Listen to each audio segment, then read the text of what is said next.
खाली काला बनी पूजा के सामान नहीं धोइले अभी टिकुली से नूर नहीं खी गइले पाला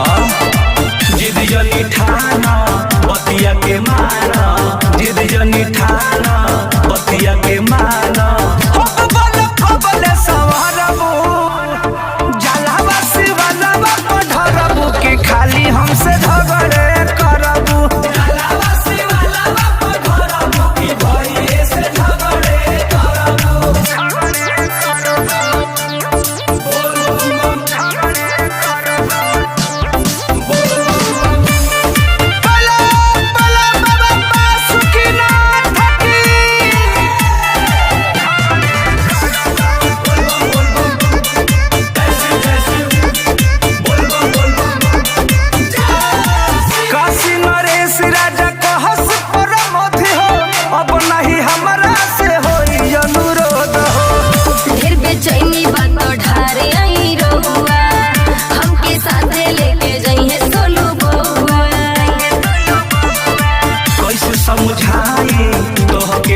कैसे समझाई तोहके मनाई